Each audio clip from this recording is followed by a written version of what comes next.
Hai semuanya, saya Salbila Noreski dengan NPM 182230157 dari program studi S1 Manajemen Logistik Universitas Logistik dan Bisnis Internasional. Di sini saya akan membahas topik apa itu efektif HR planning atau perencanaan sumber daya manusia yang efektif dan apa sih pentingnya. Bayangkan sebuah perusahaan teknologi sedang berkembang pesat. Tiba-tiba, 3 karyawan kunci resign bersamaan. Posisi penting kosong, produktivitas turun drastis, dan proyek besar tertunda. Apakah ini bisa dicegah? Bisa banget dengan perencanaan sumber daya manusia yang efektif. Jika HR sudah memetakan siapa yang berpotensi, siapa penerusnya, dan kebutuhan tim jangka panjang, krisis seperti ini bisa dihindari atau setidaknya lebih mudah diatasi. Perencanaan sumber daya manusia bukan cuma soal rekrutmen, ini adalah strategi jangka panjang untuk memastikan perusahaan punya orang yang tepat, keahlian yang sesuai, dan di waktu yang tepat.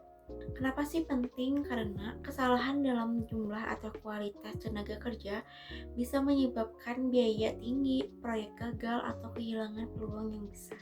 Manfaat utamanya yaitu meramalkan kebutuhan tenaga kerja, mengatasi kesenjangan keterampilan, menyesuaikan dengan hukum dan regulasi, dan mengelola talenta untuk jangka panjang.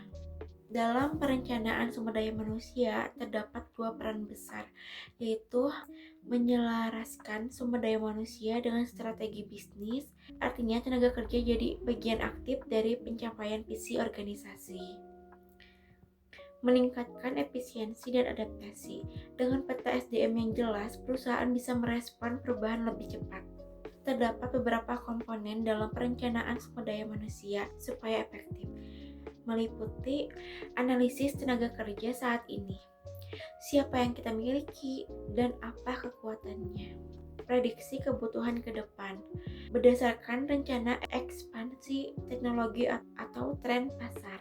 Perencanaan suksesi, yaitu siapkan penerus untuk posisi penting. Dan terakhir, pengembangan talenta.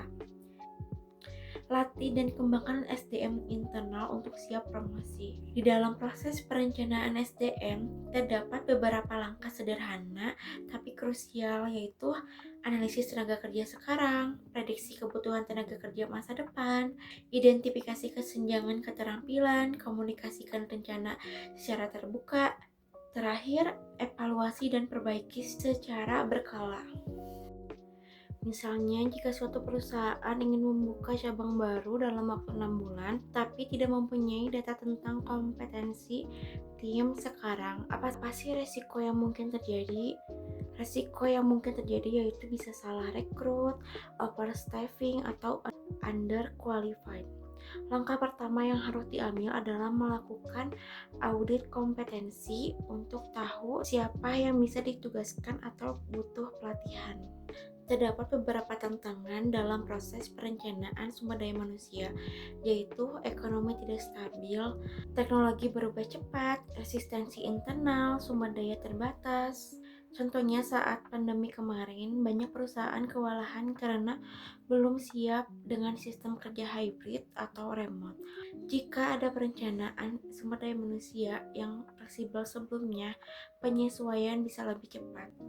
Beberapa tips agar perencanaan SDM berjalan maksimal, yaitu libatkan pimpinan sejak awal, bangun kolaborasi antar divisi, gunakan teknologi HR, software manajemen SDM, dan ambil keputusan berdasarkan data dan analitik, bukan hanya intuisi.